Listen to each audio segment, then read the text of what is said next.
হায়দ্রাবাদে উগাদি ফেস্টিভ্যালের পাচাডা ওর পুরানপুলি, আমি জানি না আমি নাম সঠিক উচ্চারণ করতে পারলাম কিনা। তো সন্ধেবেলা পৌঁছে সেটা খেয়ে ঘুমিয়ে পড়েছিলাম, আর কিচ্ছু খাইনি। পরের দিন সকালেই যে চলে এসেছিলাম চারমিনারে, কারণ কফি ক্যাফিডেতে একটা শ্যুট ছিল। শ্যুটের আগে ভাবলাম চারমিনারটা তো এখানকার বিখ্যাত হায়দ্রাবাদে, একটু এসেছি যখন ঘুরে নিই।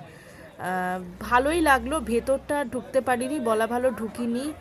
ওরে বাপরে বাপ, যা গরম ছিল! আর থাকবেই, এপ্রিল মাস। তবু আমার মনে হলো এপ্রিল মাসে কলকাতার গরমের থেকে হায়দ্রাবাদের গরম বেশি। তো যাই হোক, বাইরেটাই ঘুরে ঠুরে একটু কুলপি টুলপি খেয়ে চলে আসলাম, কেন কিনা অবস্থা ভীষণ খারাপ হয়ে গেছিলো। আর গিয়ে আমাকে শ্যুটটাও করতে হতো, আর দুপুরের খিদেও পেয়েছিল প্রচুর। তো তাড়াতাড়ি চলে আসলাম, বেশি সময় অতিবাহিত করলাম না। এই যে কফি আর বার্গার নিয়ে বসে পড়েছি। শ্যুট শেষে খেয়ে দিয়ে যাওয়ার পালা। শ্যুটটা তোমরা ইনস্টাগ্রামে দেখতে পাবে। আর ফ্লাইটে খেলাম ম্যাগি, খুবই প্যাথেটিক অবস্থা। এই ম্যাগিটার দাম 400 টাকা, ভাবা যায় কতগুলো প্যাকেট আমি বানিয়ে ফেলতাম বাড়িতে থাকলে।